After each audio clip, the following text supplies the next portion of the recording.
우리는 작년 추수감사주일을 지난 이후부터 스데반의 설교를 쭉 살펴보고 있습니다. 그리고 오늘 드디어 스데반의 설교의 결론을 함께 살펴보게 될 것입니다. 그 설교 내용의 어떠함을 오늘 살피기 이전에 스데반 설교가 우리에게 주는 그 도전적이고 교훈적인 것이 무엇인가 하는 것을 오늘 먼저 좀 살폈으면 좋겠습니다.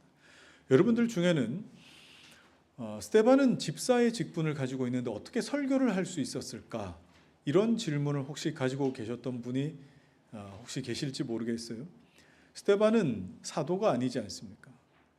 그럼에도 불구하고 스데반은 회중들 앞에 서서 담대하게 주의 복음을 증거하고 설교를 하였습니다. 그런데 오늘날에는 집사가 강단에 서서 설교하는 일은 없죠.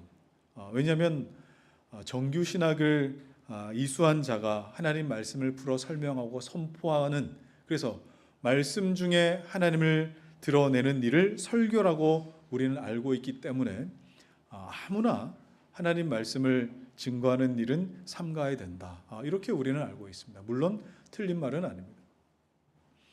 작년 우리 교단 총회에서도 그동안 허락하지 않았던 여성 사역자들에 대한 강도권, 그러니까 쉽게 말하면 여성 사역자들이 강단에 서서 설교할 수 있는 그런 자격을 허락하자라고 그렇게 결의를 하였습니다. 그동안 우리 교단에서는 여성들이 정규 신학 과정을 다 거쳤음에도 불구하고 설교할 수 있는 자격을 공식적으로 부여하지는 않았습니다. 물론 여기에는 여러 가지 성경에 대한 해석과 이해관계가 포함되어 있었습니다만 이것이 어떠하다 이런 것보다 그만큼 우리 교단에서는 이 설교 그리고 설교자에 대한 것을 굉장히 신중하게 다뤘다 하는 것을 여러분들이 이해하셨으면 좋겠고, 그리고 설교하는 이 강단을 굉장히 무겁게 여겼다라는 뜻이기도 합니다. 자, 그런데 초대교회 당시에 스데반 집사는 예수님을 제외한 그 어떤 제외하고 나서 그 어떤 누구보다도 길게 그리고 탁월하게 그리고 강력하게 설교를 하였습니다. 저처럼 이렇게 미리 설교 원고를 준비한 것도 아니었어요. 그리고 강단이 마련되어 있었던 것도 아닙니다. 설교를 듣겠다고 이렇게 찾아온 회중들이 있었던 것도 아니었어요. 그의 설교는 굉장히 즉흥적이었어요. 그러나 마치 오랫동안 준비한 설교와 같았습니다. 굉장히 변증적이었고 논리적이었습니다. 그러나 그렇다고 해서 딱딱하기만 하거나 아니면 유대인들을 정죄하기 위함의 어떤 목적은 아니었습니다. 오히려 유대인들, 정말 하나님께 돌아오지 못하는, 하나님을 바로 알지 못하는 자기 동족 유대인들을 향해서 하나님을 바르게 알고 회개하여 하나님 앞으로 돌아오게 하게 만드는 그 답답한 그 마음, 그 절절한 마음을 가지고 그들에게 호소하였던 것이죠. 그러니까 스데반은 전문 설교자, 어떤 신학 과정을 다 거쳤기 때문에 전문 설교자로서의 설교가 아니라 한 사람의 그리스도인으로, 복음을 경험한 한 사람의 그리스도인으로서 지금 전도자의 어떤 사명을 감당하고 있는 듯 보이는 것이죠. 여러분, 놀랍게도 성경에서는요, 전도라는 말과 설교라는 말을 거의 구분하지 않고 사용하고 있다는 사실을 아십니까? 자, 그도 그럴 것이 사도행전 5장 42절을 봐도 여러분 충분히 알 수 있는데, 제가 영어 성경 흠정역을 준비해서 띄워드릴 테니까 한글로 제가 읽어드리는 이 내용과 비교하면서 여러분 이 본문을 한번 읽어보십시오. 제가 한글로 읽겠습니다. 그들이 날마다 성전에 있든지 집에 있든지 예수는 그리스도라고 가르치기와 전도하기를 그치지 아니하니라. 자, 여러분, 가르치기와 전도하기를 어떻게 번역했습니까? To teach and preach라고 했습니다. 그러니까 전도를 to preach 라고 번역을 한 것이죠. 여러분, 보통 설교를 뭐라고 합니까? to preach 또는 preaching이라고 그렇게 표현을 합니다. 그러니까 성경에서 말하는 설교는 전도와 동등한 어떤 성격을 가졌었고, 또 전도 역시 설교의 성격을 가지고 있었다 하는 것을 성경에서는 잘 보여주고 있습니다. 자, 그렇다면 오늘날 우리 신앙생활하면서 교회에서나 아니면 여러분 이런저런 삶의 자리에서 전도를 당하는 또는 전도를 해보는 전도에 대한 그림을 여러분 그리신다면 어떤 그림을 그리시죠? 교회 홍보 전단지나 아니면 전도 용품이라는 것을 가지고 예수 믿으십시오, 또는 우리 교회 한번 나와 보십시오, 이렇게 하는 것? 아니면 좀 기이한 복장과 문구를 가지고 사람들이 많은 곳에서 예수 천당 불신지옥 이렇게 큰 소리로 외치는 것? 아니면 어떤 연중 행사처럼 봄이나 가을 날씨 좋을 때에 연중 행사처럼, 그것도 타이틀도 어때요? 새생명 축제, 총동원 전도주일, 해피데이, 이런 여러 이름을 가지고 감당해야 하는 어떤 연중 행사와 같은 것. 아니면 사형리, 전도 폭발, 진돗개 전도, 고구마 전도, 다양한 그 전도법, 훈련법 이런 것들을 가지고 어떤 특정 매뉴얼을 딱딱 정해서 VIP 선정, 교회 초청, 교회 정착, 이런 매뉴얼화되어 있는 어떤 과정, 어떤 것, 여러분 이렇게 생각하십니까? 여러분 성경에 그 어디에 그렇게 전도가 설명되어 있습니까? 물론 시대적인 변화도 있고 문화를 반영해야 되겠고 또 문명이 발달하면서 사람이 어떤 내용을 인지하는 것도 많이 달라졌습니다만, 그러나 성경에서 말하는 그 전도, 성경에서 설명하는 전도는 그런 어떤 how to가 아니에요. 툴이 아니에요. preaching이었습니다. 근데 우리는 그걸 자꾸 툴처럼 생각합니다. 기술로 생각합니다. 방법으로 또는 효율성을 따지는 어떤 것으로 생각을 하죠. 그래서 전도를 생각하니까 나에게는 그런 기술이 없습니다, 나는 그런 기술에 익숙하지 않습니다 라고 접근을 합니다. 그리고 또 어떻게 생각하죠? 나에게 그런 기술이 습득되면, 나에게 그런 하우투와 노하우가 어느 정도 좀 마련이 되면은 나는 전도를 잘할 수 있을 것 같습니다, 능숙하게 할 수 있을 것 같습니다 라고 하죠. 그래서 어떤 전도 강사는 교회마다 다니면서 교인들에게 뭐라고 가르칩니까? 띵동 초인종 누르고 나서 저 아랫집 사는 사람이에요 라고 하면 문을 잘 열어줍니다. 문을 열면 다리로 딱 막아서고 그때부터 예수님을 증거하면 됩니다. 이런 식으로 가르쳐요. 여러분 그건 거짓말을 가르치는 거 아닙니까? 본인 사는 아파트도 아닌데 띵동 아랫집에 사는 사람이에요 라고 문을 열어줬을 때 하는 건 그건 거짓말 아니에요? 그런데 뭐로 가도 서울만 가도 된다고요? 이렇게 해서 전도하는 것이 옳습니까? 그런데 만약 그렇게 전도했는데 그 사람이 정말 예수를 믿고 교회에 나와서 하나님을 섬기는 그리스도인 되었어요. 그러면 어떻게 이해하면 좋을까요? 그는 그 과정을 정말 합당하다 여길 것이 아니라 그는 하나님께서 만세 전부터 택한 백성이기 때문에 하나님 앞으로 돌아 나오게 한 것이지, 그 결과론적으로 그 방법론이 옳다고 말해서는 안 되는 겁니다. 그런데 우리는 그렇게 생각하지 않죠. 예수님께서 제자들을 파송하시면서 뭐라고 말씀하셨습니까? 자, 마태복음 10장 19절 20절 읽어주십시오. 시작. 너희를 넘겨줄 때에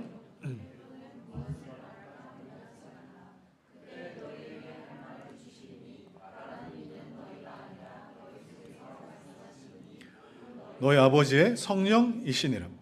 예수님은 전도할 때에 어떻게 무슨 말을 해야 할까에 대해 염려하지 말라고 하셨습니다. 왜요? 우리 속에 성령께서 말하실 것이기 때문에. 자, 그렇다면 아무것도 준비하지 말고 그냥 다짜고짜 내 속에 생각나는 대로 말하라는 뜻입니까? 아니에요. 염려하지 말라고 하셨지 준비도 하지 말라는 뜻은 아닌 겁니다. 스데반이 전도한, 스데반이 복음을 드러낸 그 모습을 보면 그 모범을 잘 알 수 있지 않습니까? 이미 스데반은 예수를 주와 그리스도로 믿는 그 믿음 가운데 거했고 그 믿음이 거룩함으로 이끌어가는 삶을 경험하고 있었어요. 그러니까 그의 삶에서는 다 복음이 경험되고 있었고 말씀이 경험되는 삶을 살고 있었다는 뜻입니다. 자, 그래서 같은 이유로 베드로는 그의 서신에서 전도를 이런 식으로 설명했어요. 자, 베드로전서 3장 15, 16절 시작. 너희 마음에 그리스도를 주로 삼아 거룩하게 하고 너희 속에 있는 소망에 관한 이유를 묻는 자에게는 대답할 것을 항상 준비하되 온유와 두려움으로 하고 선한 양심을 가지라. 이는 그리스도 안에 있는 너희의 선행을 욕하는 자들로 그 비방하는 일에 부끄러움을 당하게 하려 함이라. 제가 몇 주 전에도 말씀드렸습니다. 그리스도인이 믿는 자가 그 믿음대로 살지 않으면 사는 대로 믿는다고. 우리는 그렇게 하기 쉽습니다. 내가 믿는 바를 누구에게 전달하는 것, 전하는 것을 전도라고 한다면 예수를 주와 그리스도로 삼은 그 증거와 그리고 또 그 삶과 그리고 또 내 안에 있는 그 선한 양심이 함께 어우러져서 누군가에게 나타나야 되는 것이 옳습니다. 그래서 누군가에게 여러분의 선한 양심과 그리고 또 그 선한 어떤 모습 앞에 누군가가 딱 부딪혀서 마치 부끄러움을 느끼는 것 같은 그런 감정 또는 부끄러움을 느끼는 것 같은 어떤 상황을 경험할 때에 그 사람이 소망에 관한 이유, 당신은 어떻게 그런 결정을 할 수 있고 어떻게 그렇게 말할 수 있고 어떻게 그렇게 대처할 수 있느냐고 묻게 될 경우에 어떻게 하라고요? 대답할 것을 미리 준비하고 있어야 된다는 겁니다. 이건 사형리를 준비해 두라는 뜻이 아닙니다. 어떤 매뉴얼을 준비해 놓고 있으라는 뜻도 아닙니다. 그보다 훨씬 더 큰 개념인 것이죠. 여러분 사형리가 말이 나와서 그런데 사형리는 어떻게 시작하죠? 하나님은 당신을 사랑하십니다. 그리고 하나님은 당신을 위한 놀라운 계획을 가지고 계십니다. 이렇게 복음 전도가 시작됩니다. 자, 그러면 제가 여러분에게 복음을 설명할 때 하나님은 당신을 사랑하시고 당신을 향한 놀라운 계획을 가지고 계십니다 할 때에 여러분 이게 가슴에 팍팍 꽂히세요? 이게 가슴에 꽂히는 사람은 10,000명 중에 몇 명이나 될까요? 그 10,000명을 세워놓으면 10,000가지의 아니 그보다 더한 경우의 수가 상황이 내 어떤 이 삶의 형편이 있을 것인데 어떻게 그들에게 똑같은 방법으로 그렇게 복음을 증거할 수 있겠습니까? 예수님이 그렇게 전도하신 적이 있으십니까? 사도들이 그렇게 복음을 증거한 적이 있습니까? 만약 그렇게 복음을 전했다면 성경에 똑같은 패턴의 복음 전도법이 나와야 되는데 전혀 그렇지 않잖아요. 바울은 바울대로 프리칭했습니다. 베드로는 베드로답게 프리칭했고 스데반은 스데반답게 프리칭을 한 것이죠. 물론 성경을 많이 알고 교리에 박식하다라고 한다면 프리칭의 재료들은 훨씬 더 정교하고 다양해질 수 있습니다. 그런데 문제는 뭐예요? 그게 문제가 아니라 바울처럼 스데반처럼 아는 것은 굉장히 많은데 마치 젖은 나무처럼 되어서 불이 안 붙는 거예요. 젖은 나무가 되어서 내 입에서 복음의 불이 전혀 나타나질 않는 겁니다. 이런 사람들이 얼마나 많은지 몰라요. 그래서 여러분 복음의 드러남, 전도에서 가장 중요한 건 뭡니까? 전도의 중요한 것은 내가 하나님을 사랑할 수 있게 됐다는 사실과 그리고 그 말씀이 나를 바꾸셔서 나에게 복음의 불이 붙어 있다는 이 사실입니다. 복음을 들었다는 것은요, 단순히 우리 교회 목사님 말씀 좋아, 여러분 이 정도 차원은 아닙니다. 우리 교회 목사님은 좀 다른 차원에서 말씀을 전하고 감동을 준다, 이런 차원도 전혀 아닙니다. 여러분 복음을 경험한다는 게 뭔지 아십니까? 내가 살던 삶이 부정당하는 것 같은 그런 어떤 경험과 비슷합니다. 그래서 내 삶이 바뀌지 않을 수가 없습니다. 제가 어저께 우리 유아실에 사무실에 있는 최우재 김예은 성도 가정에 신방해가지고 같이 말씀도 나누고 했습니다. 근데 이제 하온이가 돌이 됐거든요. 이제 막 돌 지났어요. 첫 아이지 않습니까? 그래서 어떤 마음으로 아이를 키웠었느냐 했더니 우리 예은 자매가 뭐라고 했느냐? 내 삶이 부정당하는 것 같았습니다. 그래. 그동안 나라는 사람 있지 않습니까? 근데 아이를 키울 때에 내가 없어져 버린 것 같았다. 도대체 내가 누군가 싶었던.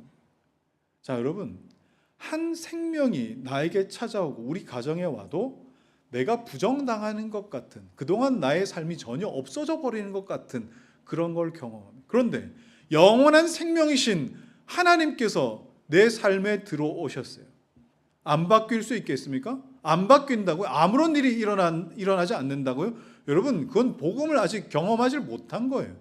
어떻게 아무런 일이 일어나지 않을 수 있겠습니까? 한 아이가 태어나 한 가정에만 있어도 삶이 바뀌고 인생이 바뀌는데, 영원한 생명 우리에게 왔을 때 여러분 어떻게 안 바뀌겠어요? 그동안 내 뜻대로 살던 거, 내 삶을 누리던 거 모조리 바뀔 수밖에 없어요. 우리 가정이 바뀔 수밖에 없어요. 그런데 복음의 불이 아니라 다른 불이 붙어 있으니까 이게 그런 불로 열심을 내기만 하는 모습 아니겠습니까? 여러분, 베드로의 설명을 기억하십시오. 전도는 소망에 관한 질문을 유발시키는 그리스도의 삶이어야 됩니다. 그리고 거기에다 더해서 그 질문에 대한 대답이어야 됩니다. 그래서 전도라는 말이 설교라는 이 단어와 크게 차이 나지 않는 거예요. 그러면 여러분, 내가 예수를 주와 그리스도로 믿는다라고 한다면 두 가지를 항상 점검하셔야 됩니다. 첫 번째는 뭐예요?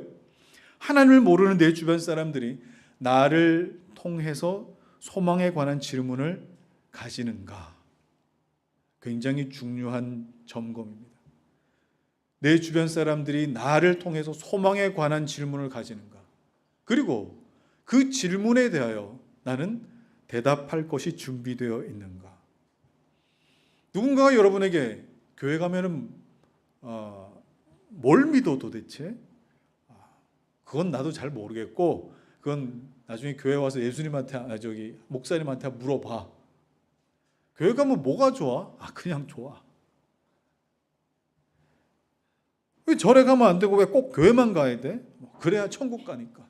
자, 여러분, 우리가 복음을 안다, 복음을 설명할 수 있는 것이 고작 이 정도 차원에 지나면 여러분, 그걸 우리가 복음을 경험했다라고 말할 수 있겠습니까? 물론 모를 수도 있습니다. 그러나 여기 계신 많은 분들은 그 답을 모르기 때문에 복음을 드러내지 못하는 것이 아니라 복음을 경험해 본 적이 없기 때문입니다.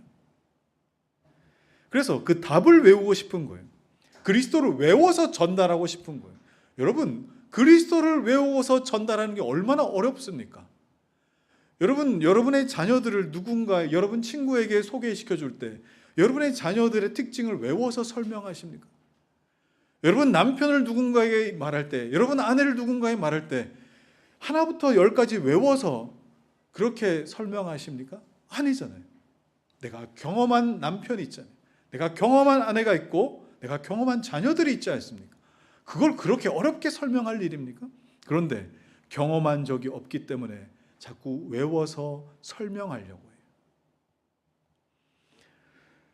그리스도를 경험한 사람은 복음이 무엇인지 내 삶으로, 내 전 인격으로 아는 사람은 사실 안 외워도요, 설명 가능해요. 특별히 베드로는 전도할 때에 온유와 두려움으로 하라 그랬습니다. 여러분, 왜 온유와 두려움으로 해야 될까요? 그래야 예수님 말씀하신 것처럼 성령께서 말씀하실 수 있기 때문에 그렇습니다. 성령께서 전도를 주도하지 않으시면 우리는 그 어떤 누구에게 아무런 메시지를 심어줄 수도 없습니다. 그리고 복음을 전하는 사람이 그 누구이든지 또 어떤 상황과 어떤 자리이든지 강하고 담대하게 말할 수 있는 것, 그건 역시 성령의 영역이기 때문입니다. 우리가 이 사람을 어떻게 구워 삶아 보겠다, 그래서 내가 그동안 배운 것들 총동원해서 한번 풀어보겠다, 그러면 여러분 결국 간증을 빙자한 내 자랑밖에 나타나질 않습니다. 그래서 질문을 이끌어내는 전도이든 그 질문에 답을 하는 전도이든 오직 성령을 의지하는 그것이 우리의 바른 태도여야 됩니다. 하이델베르그 요리문답에서는 성령을 의지하는 은혜의 방편을 뭐라고 설명했습니까? 기도라고 그렇게 간단하게 설명하고 있습니다. 그러면 우리는 늘 성령을 의지할 때 기도만 하고 있어야 되는가? 여러분, 그렇지 않죠. 하나님께서 어떤 사람을 쓰실 때는 반드시 준비시키시는 과정이 있어요. 그리고 준비된 그 사람을 쓰실 때는 그냥 함부로 쓰시는 것이 아니라 반드시 기도하게 하시며 하나님의 일에 동참시키시는 이 과정을 여러분 꼭 기억하셔야 됩니다. 따라서 기도와 말씀으로 구비되어 간다라고 하는 것은 우리가 그리스도인으로 살아갈 때 딱 내 몸에 맞는 옷을 입는 것과 같다. 이것이 초대교회 성도들에게서 볼 수 있는 참 탁월한 신앙의 모습이었습니다. 자, 오늘 스데반 설교가 마무리되는데 2000년 전에 우리 그의 모습이 그림으로 그려진 건 아니지만 누가는 마치 스데반을 눈으로 볼 수 있는 것 같은 그런 어떤 모습으로 표현을 했습니다. 자, 그의 모습 어땠을까요? 스데반은 처음부터 끝까지 당당했습니다. 여러분, 여기는 지금 죽고 사는 문제가 결정나는 사내들인 공회입니다. 자, 여기에서 스데반이 처음 설교를 시작할 때 이렇게 설교를 시작하죠. 여러분 부영들이여 들으소서. 이게 무슨 뜻입니까? 여러분 형제님들 그리고 또 어르신들 제 말 좀 들어보십시오. 이런 어떤 표현 아닙니까? 그런데 그 설교 마지막 부분에는 그 뉘앙스가 어떻게 바뀌고 있어요? 자, 오늘 51절 말씀 같이 읽읍시다. 시작. 목이 곧고 마음과 귀에 할례를 받지 못한 사람들아, 너희도 너희 조상과 같이 항상 성령을 거스르는도다. 전도를 하면서 설교를 하면서 이런 어떤 자세가 아니라 좀 뭐라 그럴까요? 이게 이 말을 들을까 안 들을까? 내가 예수님이 이야기를 할 때, 또 복음을 증거할 때에, 설교를 할 때에 내 말을 들을까 안 들을까? 교회 나올까 안 나올까? 그리고 또 믿을까 안 믿을까? 전도가 될까 안 될까? 이런 걸 늘 신경을 씁니다. 여러분, 그거 신경 쓰지 마십시오. 이걸 신경 쓰다 보면 자꾸 그 사람 눈치를 봅니다. 굽신거리게 됩니다. 비위를 맞춰줍니다. 여러분, 스데반의 태도를 보십시오. 굽신거립니까? 그 사람의 눈치를 봅니까? 비위를 맞춰주고 있습니까? 전혀 그렇지 않습니다. 죽음의 위협에 놓여 있음에도 불구하고 그는 성령에 붙들려 있었기 때문에 처음부터 끝까지 굉장히 일관된 태도를 취하고 있습니다. 이건 스데반의 기질이 그래서 그런 거 아닙니까? 아니요, 이건 기질의 문제가 아니라 성령의 충만함을 받은 모든 전도자들의 공통적인 모습이었어요. 여러분, 이제 설명절입니다. 자, 설명절이기 때문에 예수를 모르는 친인척들이 함께 얼굴을 대해야 하는 그런 가정들도 분명히 계실 겁니다. 그러면 예수를 믿는다는 것 자체가 괜히 가족들에게 죄송한 일이 되는 것 같은 분위기가 이렇게 만들어질 때가 있어요. 뭐 그렇지 않습니까? 여러분, 그렇게 주눅들어 있는 모습이 베드로가 설명했던 온유와 두려움으로 감당하라고 하는 그 말이 전혀 아닙니다. 성령께서 이런 상황 가운데 다스리시고 이런 상황을 이끌어 가시도록 능력을 구하시고 지혜를 구하십시오. 복음이 드러나겠다고 하는데 그 현장에 지혜와 능력 구할 때 하나님 주지 않으시겠습니까?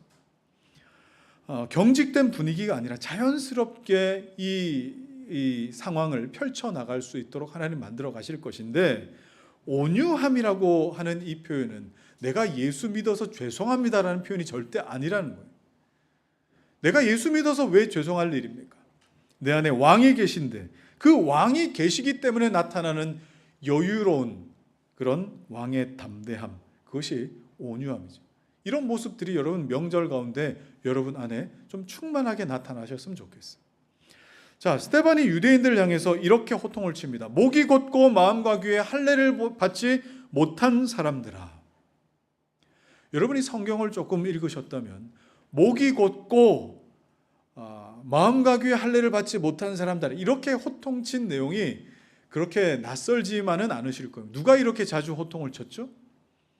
구약의 선지자들이 이스라엘 백성들 앞에 서게 되면 항상 목이 곧은 백성들 하면서 막 그렇게 소리를 질렀던 장면들이 자주 나옵니다. 그러면 스데반이 지금 유대인들 앞에 설교의 마지막을 이야기하면서 목이 곧은 백성들아 라고 그렇게 호통칠 때에 마치 자신의 정체를 커밍 아웃 하는 것 같지 않으십니까?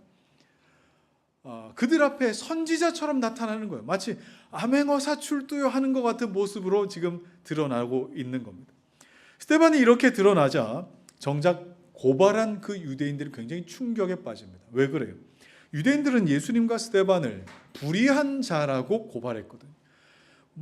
모세 율법과 성전을 모독한 자, 그리고 그런 사람을 고발한 우리는 의로운 자라는 생각을 가지고 이들을 지금 정죄하고 있는데, 오히려 스데반의 설교를 처음부터 쭉 들어보니 자신들의 그 불의함이 만천하에 다 까발려지고 폭로당하는 그 경험을 한 것이죠. 자기 조상 때부터 지금 자신들에 이르기까지 성전과 율법을 제대로 알았던 적이 없었고, 그리고 그 안에서 겉과 속은 전혀 다른 삶을 살아가는 신앙과 삶이었지만, 모습이었지만, 다들 그렇게 사니까 이게 아무렇지도 않게 괜찮다라고 그렇게 여기며 살아왔던 것입니다. 그리고 그들 중에는 나중에 바울이 될 사울도 있었습니다. 바울이 빌립보 3장 6절에 자기 자신에 대한 자의식을 이렇게 고백한 적이 있어요. 뭐라고 했습니까? 율법의 의로는 흠이 없는 자. 이게 자의식이었어요. 그러니까 뭡니까? 종교적인 형식으로만 따지자면 나는 절대 흠잡을 수 없는 완벽한 사람이다라는 거죠. 그러나 실제로 스데반을 통해서 하나님 앞에 들은 평가는 뭡니까? 목이 곧고 마음과 귀에 할례받지 못한 자였습니다. 저는 최근에 지난 1년간 유독 한국 교회와 교계 지도자들의 그 민낯을 언론이나 이렇게 알려진 어떤 이런 이슈들보다 훨씬 더 가깝게 마주해야 했던 시간이었습니다. 심지어 바로 지난 며칠 전, 지난 주중에도 정말 충격적인 어떤 소식을 접해야 했습니다. 이 강단에서 이모저모를 다 말씀드리기가 너무 부끄럽고, 그리고 또 얼굴에 침 뱉는 것 같은, 누워서 침 뱉는 것 같은 느낌이 들어서 구체적으로 언급은 하지 않겠습니다. 그러나 겉과 속이 다르다는 것이 드러날 때에 얼마나 많은 사람들을 하나님과 믿음의 자리에서 떠나게 만들었는지 모릅니다. 그런데 그 모습을 보며 막 그 속에 이런 어떤 실망과 실족의 마음들이 있을 때에 동시에 드는 마음도 있었어요. 그런 나는 어떤 사람일까? 였습니다. 그런 나는 어떤 사람일까? 제가 생각하는 목사로서의 삶과 하나님이 생각하는 목사의 삶은 괴리감 없이 일치할까? 그리고 정말 여러분이 다 알지 못하는 저의 내밀한 부분까지 하나님은 용납하실까? 글쎄요, 잘 모르겠습니다. 우리가 하나님 앞에 서는 날까지 이 감각을 여러분 잃지 않으셨으면 좋겠습니다. 신앙은 하나님께 맞추는 겁니다. 내가 믿는 대로 살지 않으면 사는 대로 믿게 되는 것이 우리의 모습인 거예요. 그러나 신앙은 하나님께 맞추는 거예요. 하나님의 말씀에 끊임없이 나를 비추어내는 겁니다. 그래서 하나님 앞에 설 때마다 하나님의 말씀이 우리의 두 귀를 울리고 가슴을 칠 때마다 내가 어찌할꼬 하며 주님 앞에 반응해야 함이 옳은 겁니다. 그런데 하나님의 말씀이 자신의 삶과 충돌하기 시작하면은 그 내밀한 부분이 내 안에 막 들춰내기 시작하면은 그 말씀에 순종하지 못할 참 다양한 이유와 변명거리들을 늘어내기 시작하죠. 그리고 그렇게 가르치고 그렇게 말씀 증거하는 것을 율법적이다, 고리타분하다라고 그렇게 평가하기도 합니다. 우리 앞서 정 목사님 말씀하셨듯이 하나님 말씀이 우리 가운데 증거될 때에 내가 하나님 앞에 얼마나 설 자격 없는 사람인가를 알고 그리고 내가 이렇게 회개할 것이 많은 사람인가를 발견할 때마다 하나님의 그 크신 은혜를 우리가 경험해야 하는 것이 옳은 거 아니겠습니까? 그런데 오늘 스데반의 설교를 들은 유대인들을 보십시오. 말씀을 들으면 들을수록, 교리를 알면 알수록 오히려 목이 곧은 백성, 절대로 어떤 말씀 들어도 꺾이지 않는 그런 강팍함이 이들 가운데 나타나게 되는 거예요. 오늘 스데반 앞에 서 있는 유대인들의 모습 속에서도 우리의 모습을 좀 발견할 수 있기를 바랍니다. 스데반이 털어 먼지 하나 안 나오는 그런 완벽한 사람이었겠습니까? 그렇지는 않을 겁니다. 그도 우리와 마찬가지로 정말 먹보다도 더 검은 죄 때문에 고민하는 그런 사람 중에 한 사람일 겁니다. 그럼에도 불구하고 나에게 말씀하시는 그 말씀을 담대하게 증거했을 때에 그의 설교를 들으면서 목이 곧고 그의 말을 듣지 않았다는 것은 무슨 뜻이겠어요? 이런 마음이 들었겠죠. 스데반 당신은 그렇게 완벽해? 라는 그런 마음이 들었을 겁니다. 오늘 여러분 설교를 듣고 있는 여러분들 마음 가운데 이런 마음이 안 드시기를 바랍니다. 때로는 제가 정말 적나라하게 설교를 할 때가 있고 그리고 또 정말 강한 어조로 설교를 할 때가 있습니다. 그러면 여러분들 마음 안에도 아니 한 목사 당신 그렇게 완전한 거야? 이렇게 물으시게 된다면 사실 저도 할 말은 없습니다. 할 말이 없을 때가 많이 있습니다. 저는 완전한 사람이 아니기 때문에 그래서 여러분에게 죄짓지 마십시오. 완벽하게 사십시오. 넘어지지 마십시오. 저는 그렇게 설교할 수 없습니다. 다만 넘어지더라도 다시 일어나십시오. 그리고 일어선 자리 끝까지 포기하지 마시고 다시 하나님을 의지하십시오 라고 말씀드리는 겁니다. 여러분 그 다시 일어나서 포기하지 않는 것이 그냥 내 의지로 되는 거 아니잖아요. 제가 이런 그림 자주 보여드리지 않습니까? 우리가 내 의지대로 살아간다는 것은 정말 내 힘껏 살아가는 것이 아니라 그리스도와 함께 그리스도에 묶여서 나아가게 될 때에 그리스도를 붙들지 않으면 우리 신앙은 정말 짤막짤막하게 자주자주 끊어진다는 사실을 우리는 경험하지 않습니까? 그래서 우리는 끊임없이 하나님 말씀을 또 그리스도를 붙들라고 말씀드리는 겁니다. 자, 스데반이 이어서 말합니다. 너희도 너희 조상과 같이 항상 성령을 거스르는도다. 유대인들은 사람들의 눈에 보이는 건 잘 지켰습니다. 그러나 항상 성령을 거스르는 자들이라고 평가받았습니다. 여러분 이 말에 유의하십시오. 항상 성령을 거스르는도다. 자, 이 말에 대해서 바울은 로마서 9장 1절에 이렇게 표현하기도 했습니다. 한번 읽어봅시다. 시작. 내가 그리스도 안에서 참말을 하고 거짓말을 아니하노라. 나에게 큰 근심이 있는 것과 마음에 그치지 않는 고통이 있는 것을 내 양심이 성령 안에서 나와 더불어 증언하노니. 바울은 성령 안에서 성령의 다스림을 받는 선한 양심이 있다라고 했습니다.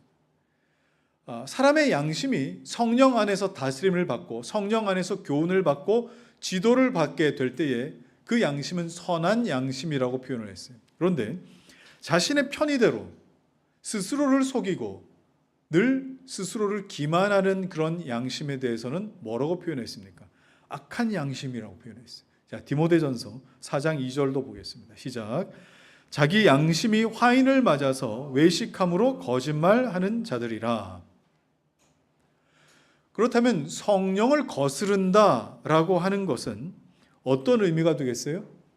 성령께서 우리 양심에 끊임없이 호소하시고 말씀하시고 지도하시고 때로는 격려하시고 위로하시는 것을 의지적으로 거절하고 외면했다는 뜻입니다. 그런데 스데반이 본 유대인들은 한두 번 그런 것이 아니라 때때로 그렇게 성령을 거스른 것이 아니라 항상 성령을 거슬렀다라고 합니다.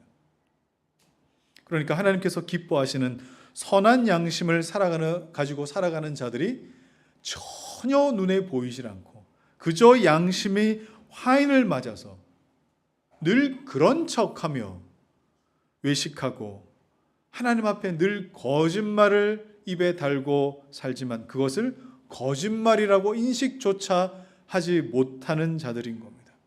자, 여러분, 거짓말도요, 다른 사람에게 하기 전에 나에게 능숙하게 할 줄 알아야 다른 사람에게 거짓말할 수 있다는 사실 아세요?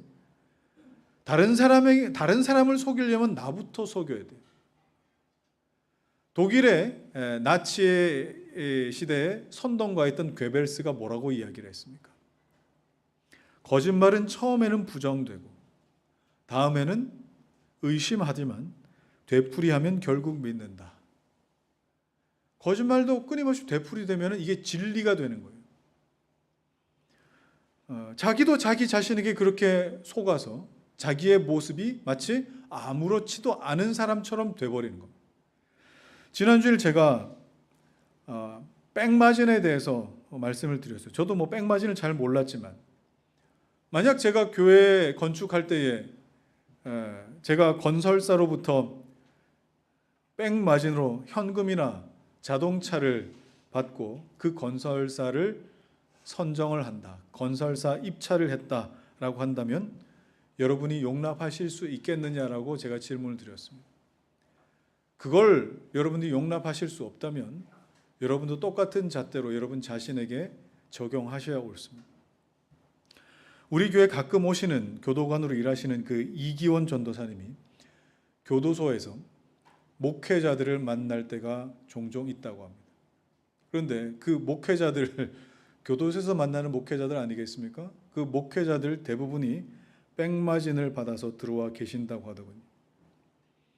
여러분, 주변에서 다 그런 식으로 살아간다고 해서 그것이 정당하다는 것은 아닌 겁니다. 자꾸 다른 소리를 듣지 마세요. 내 안에 선한 양심에 호소하시는 성령 하나님의 말씀을 들으시기 바랍니다. 유대인들은 자신들의 불경건을 감추기 위해서 율법을 지켰어요. 자신들의 불경건을 감추기 위해서 주의를 성수했어요. 이게 뭐죠? 이게 바로 자신의 양심을 속이는 거예요. 여러분, 주일 성수도요, 양심껏 하십시오. 자신의 불경건을 감추기 위해 주일 성수하는 일이 없기를 바랍니다. 11시에 예배가 시작됩니다. 여러분, 11시 딱 맞춰서 예배 나오는 일이 없기를 바랍니다. 적어도 15분 전에는 나와서 오늘 나눌 말씀이 무엇인지 스스로 묵상하고 주의 종의 입을 통하여 증거되는 말씀이 어떠한지 모자란 부분을 함께 채워가면서 여러분 그 마음으로 여러분 예배를 준비하는 것이 옳습니다. 겨우 예배 시간에 맞춰 나왔다고 내가 할 일 다 했노라 생각하지 마십시오. 왜? 유대인들도 그렇게 했었으니까요. 하나님 앞에 드리는 예물 11조 여러분 양심껏 드리십시오. 내가 살고 누리는 삶이 다 하나님의 은혜이지 않습니까? 그것에 대한 기쁨의 표현이 하나님께 예물을 드리는 것입니다. 그런데 왜 그보다 더 급하고 중요한 것이 있노라 핑계거리를 만들어내는 것입니까? 유대인들은 겉으로는 율법 잘 지키고요, 신앙생활 열심히 하고요, 11조도 하고요, 금식마저 했습니다. 그러나 항상 성령을 거슬렀다는 평가를 들을 수밖에 없었어요. 여러분 이걸 기억하셔야 됩니다. 자기 의와 이익과 만족을 위해 결정할 때에 성령께서 내 선한 양심에 호소하시는 그 말씀 한 번도 들어볼 생각하지 아니하고 쉽게 결정했다는 것이겠죠. 괜찮았어요. 누가 합니까? 누가 볼 수 있습니까? 그저 율법 지키면 되는 것, 율법으로 모양새 내면 되는 거 아니겠습니까? 그러나 예수님께서 분명히 말씀하셨습니다. 성령을 모독하는 일은 사함을 얻지 못한다고요. 그런 말씀하셨죠. 왜 그렇게 말씀하셨을까요? 회개도요, 성령께서 은혜를 주셔야 회개할 수 있는 것인데 양심이 화인을 맞아서 회개할 마음도 생기지 않는 그런 강팍한 마음을 가지고 있기 때문에 용서받을 기회조차 생기지 않는 겁니다. 그래서 설교자는 때로는 굳은 양심을 깨뜨려내기 위해서 정과 망치로 마치 쪼개어 놓듯이 강력하게 설교할 때도 있는 것이죠. 여러분 이렇게 항상 성령을 거스르는 이 죄가 하나님 앞에 얼마나 심각하고 끔찍한 죄인지 감각하고 계십니까? 저는 이렇게 믿음의 선진들이 성경에 강하게 이렇게 말씀을 기록해 놓았던 것, 강하게 말씀했던 것이 얼마나 감사한 일인지 모릅니다. 제가 앞서 말씀드린 것처럼 주중에 어떤 소식을 듣고 참 마음에 실족할 만한 마음, 또 한 사람 목회자로 살아갈 때 참 상심이 굉장히 컸어요. 하나님 앞에 푸념 같은 기도가 저절로 나왔어요. 어떤 기도냐? 하나님, 차라리 제가 목회자로 살지 않으면 좀 더 낫지 않겠습니까? 하나님, 제가 하나님을 온전히 섬기지 못하도록 이렇게 세상이 휘몰아쳐 가고 있는데 제가 끝까지 하나님을 섬길 수 있겠습니까? 하나님이 이런 나를 불쌍히 여겨주시고 끝까지 하나님 섬길 수 있도록 은혜를 더해 주십시오. 저절로 이런 기도가 나왔어요. 여러분, 바울의 고백이 참 옳죠? 바울이 뭐라고 했습니까? 두렵고 떨림으로 너희 구원을 이루라고 했습니다. 맞는 말입니다. 우리는 정말 두렵고 떨림으로 구원을 이루어가는 것이 옳습니다. 목사라고 특별합니까? 아닙니다. 우리 모두 똑같이 싸우며 신앙의 경주를 해가는 사람들 아니겠습니까? 죄 짓지 말라고, 넘어지지 말라고 드리는 말씀이 아닙니다. 넘어질 때도 있겠지만 다시 일어나면 되는 거예요. 목이 곧은 백성, 그리고 마음과 귀에 할례받지 못해서 항상 성령을 거스르는 그 자리에 머물러 있지 말고 그 자리에 일어나서 성령의 인도하심을 받게 되는 그 자리에 머물 수 있게 되기를 주의 이름으로 축원합니다. 스데반이 그 죄의 심각성을 설명하죠. 52절 같이 읽겠습니다. 시작. 너희 조상들이 선지자들 중에 누구를 박해하지 아니하였느냐? 의인이 오시리라 예고한 자들을 그들이 죽였고 이제 너희는 그 의인을 잡아준 자요 살인한 자가 되나니. 여러분, 구약의 선지자들이 의인이 오시리라 이렇게 예고한 것은 그냥 단순히 예고 또는 예언, 프로캐스트 정도의 말이 아닙니다. 이게 어떤 의미겠습니까? 여러분, 지금 바깥 날씨 보면 굉장히 날씨가 좋지 않습니까? 그런데 오늘 저녁부터 날씨가 급격히 안 좋아져서 온갖 이 악천후들이 뒤섞여 있는 설 명절 연휴가 될 거랍니다. 이건 제 예언이 아니라 오늘 아침에 제가 기상예보를 보니까 그렇게 예보되어 있어요. 눈도 엄청나게 올 것이고 또 엄청나게 추워질 것이다. 이런 예보가 있었습니다. 자, 그러면 이런 예보를 들으시고 여러분들이 이 긴 연휴 동안 가족들과 가까운 곳에 바람 쐬러나 가야겠다. 여러분, 이런 예보를 들으시고 그냥 아무렇지도 않게 그냥 그렇게 움직이시겠습니까? 아니요, 그럴 수는 없잖아요. 뭔가 준비를 한 상태에서 계획을 바꿀 수도 있는 거 아니겠습니까? 그렇다면 예고라고 하는 것은 앞으로 그런 일이 있다는 객관적인 어떤 사실을 이미 말해주는 것이 아니라 뭘 위해서 예보하는 거예요? 준비하라. 준비하고 경고하기 위해서 예보하는 것입니다. 선지자들이 불의한 사람들이 가득한 이 세상에 의인이 오실 것이다 라고 예고한 것은 뭐 때문에 예고한 일이겠습니까? 불의한 세상 속에 의인이 오시면 어떤 일이 일어날까요? 불보듯 뻔한 일 아니겠어요? 그 불의한 자들의 삶을 전부 다 폭로할 것이고 얼마나 추악하게 살아갔는지 지적당할 거 아니겠습니까? 그러면 의인이 오시리라 예고한 것은 회개하라는 뜻이에요. 항복하라는 뜻이에요. 그런데 유대인들은 그 선지자들을 곱게 대하지 않았습니다. 저 입을 매우 쳐라, 죽여버렸어요. 그리고 이제는 그 유대인들이 돌을 들어서 스데반을 지금 치기 바로 직전입니다. 최근에 한국사 1타 강사인 전한길 씨가 언론과 선관위에 이런저런 이유로 문제가 많다, 이런 지적을 본인의 유튜브에다가 했는데 이게 일파만파 파장이 큰 것 같아요.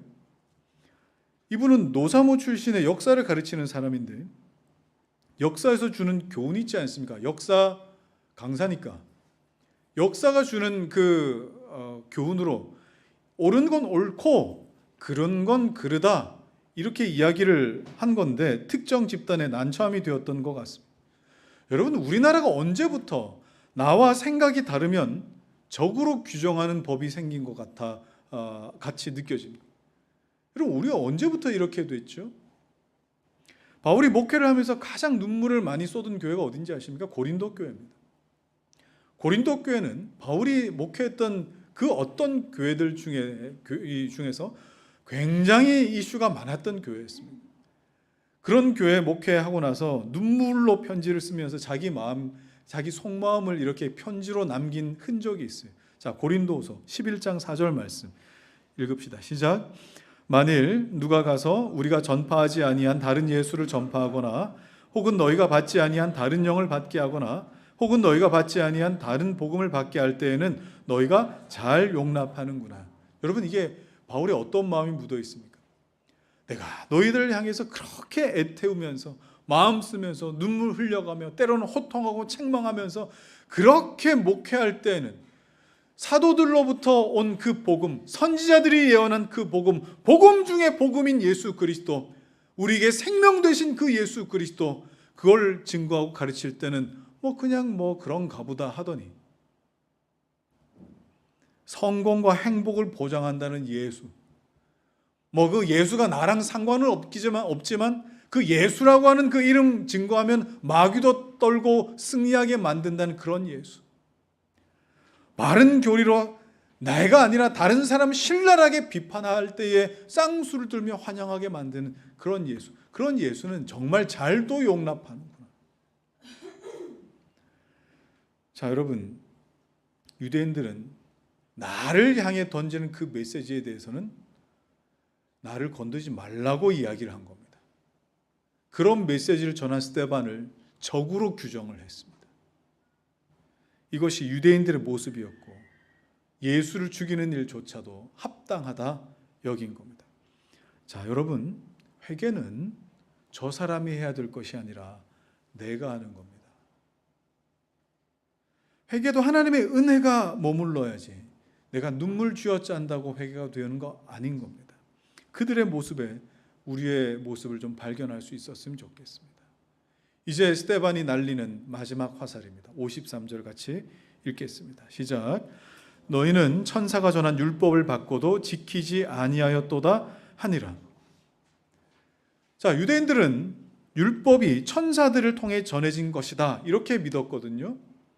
그런데 그 율법을 받고도 당신들을 지키지 않았다라고 그렇게 말하고 있습니다. 이게 무슨 말입니까?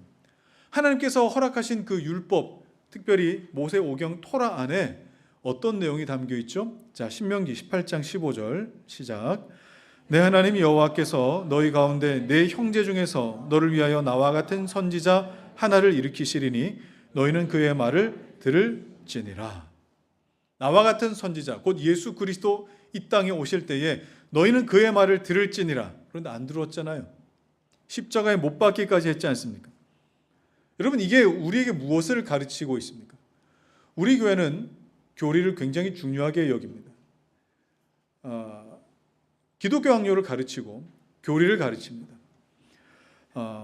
이렇게 가정해 보시죠. 다른 교회 교인들은 교리를 배울 기회가 없어서, 그래서 교리를 몰라서 하나님을 알아가고 회개하지 못했다고 가정해 보시죠. 또 저처럼 이렇게 막 강하게 이야기하거나 심령을 찌르고 책망하는 설교를 듣지 못해서 성도들이 회개할 기회가 없었다 이렇게 가정해 봅시다. 그러면 여러분은 어떠십니까? 그런 여러분은 어떠세요? 수요 베이스 캠프 때, 주일 설교 때 제자훈련을 통해서 교리를 배우고 하나님을 알아가는 그 기회를 많이 안고 있는데, 여러분, 구원받을 하나님 앞에서의 그 회개, 우리 안에 정말 가슴을 울리는 회개를 하십니까? 그리고 정말 설교 시간 때마다 성령께서 천둥 같은 말씀으로 우리에게 충격을 주는 일이 여러분 우리에게 있으십니까? 오늘 스데반이 마지막에 날린 이 내용, 이 화살이 어떤 내용이겠습니까?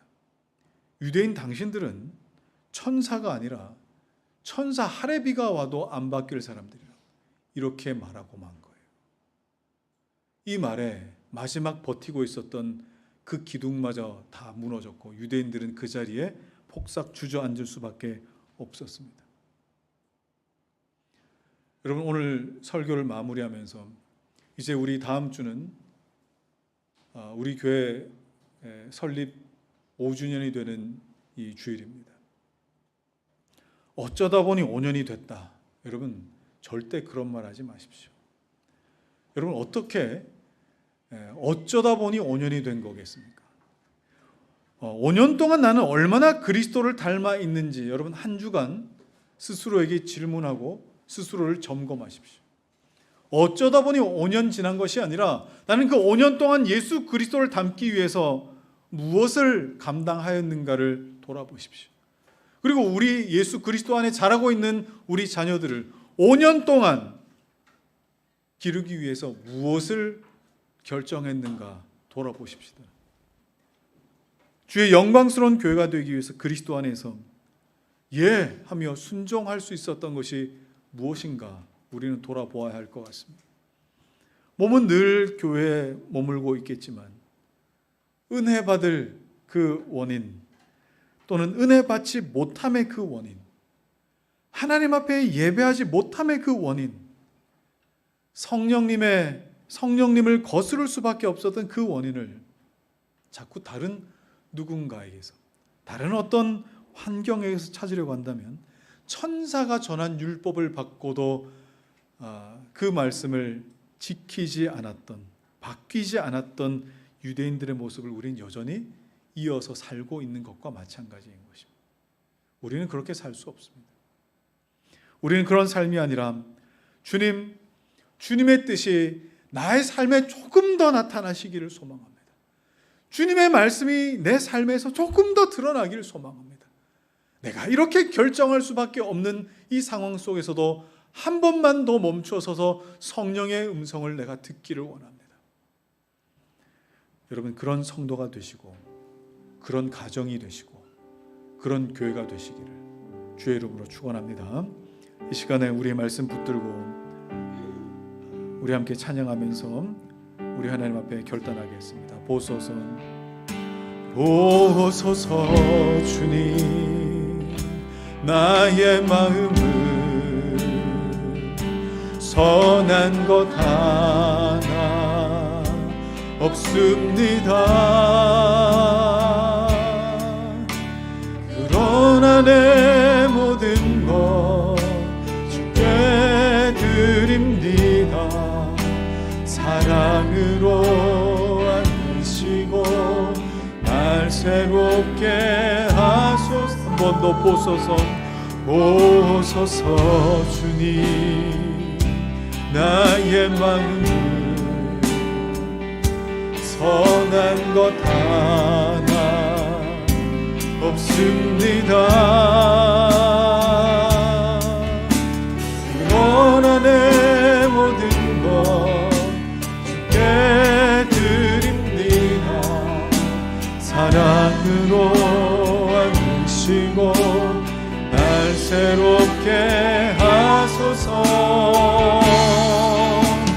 주님만 내게 주소서. 내 아버지 주님만 내게 주소서. 나를 향하신 주님의 뜻이 이루어지도록 주님만 내게 사랑을 가르치소서. 내게 사랑을 가르치소서. 당신의 마음으로 용성하게 하소서. 주의 성령 내게 채우사 주의 길 가게 하소서. 주님 당신 마음 주소. 주의 성령 내게 채우사 주의 성령 내게 채우사 주의 길 가게 하소서. 주님 당신 마음 주소서. 주님 마음 내게 주소서. 주님 마음 내게 주소서. 내 아버지 주님 마음 내게 주소서. 나를 향하신 주님의 뜻이 이루어지도록 주님만 내게 주소서.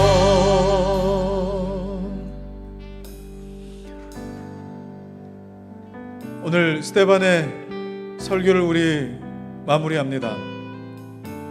스데반은 설교 마무리에 유대인들의 그 마음을 향하여, 그들의 삶을 향하여, 도무지 바뀌지 않는 그들의 삶을 향하여 항상 성령을 거스르는구나,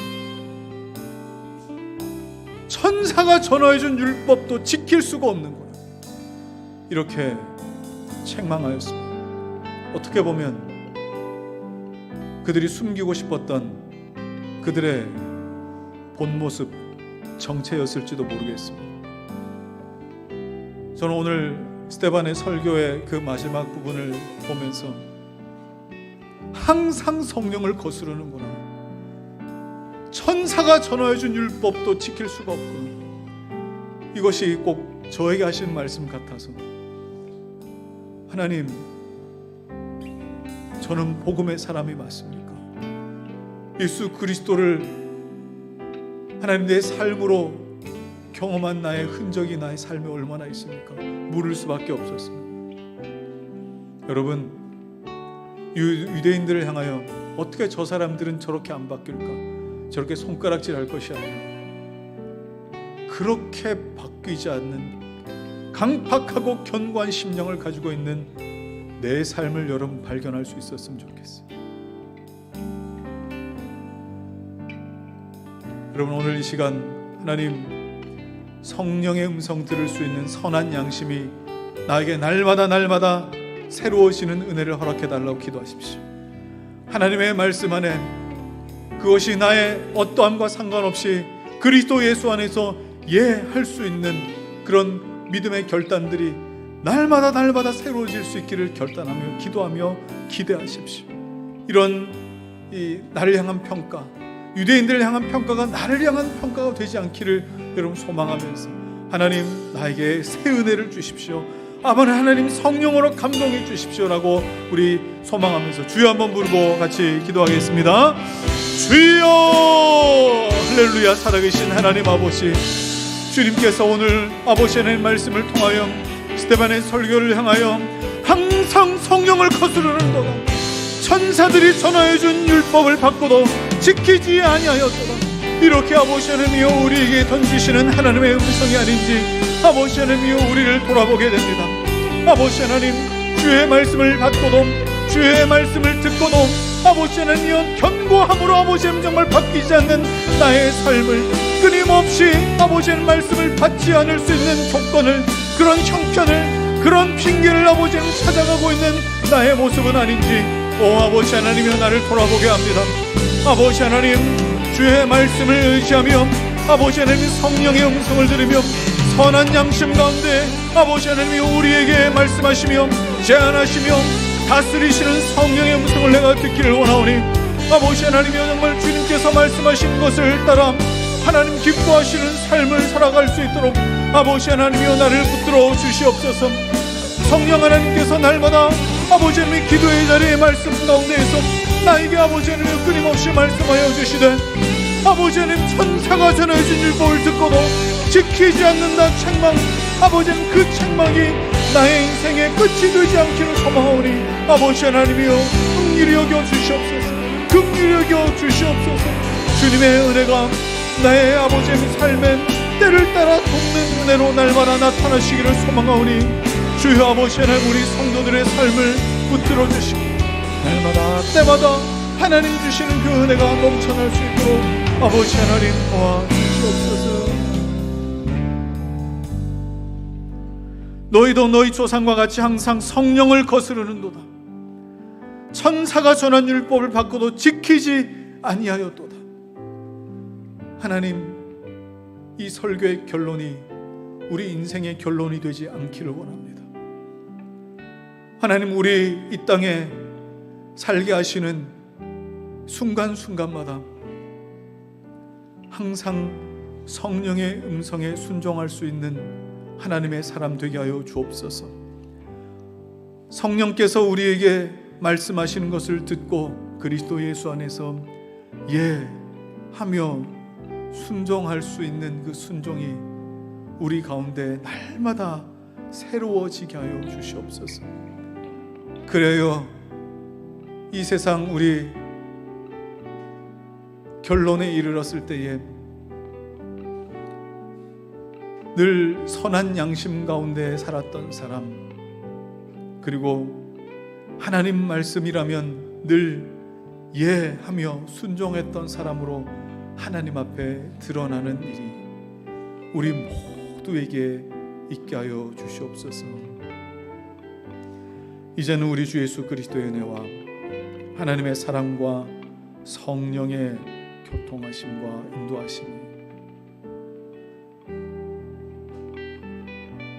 주님 앞에 성령의 인도하심을 날마다 받기를 원하고, 하나님의 말씀이 그 약속이 그리스도 안에서 날마다 예 하며 순종함으로 드러나기를 소망하는 사랑하는 성도들 머리 위에와 이들이 감당해야 할 신앙의 여정 위에와 저들의 삶과 생업과 자녀들 위에 이제로부터 영원토록 함께 하시기를 간절히 축원하옵나이다.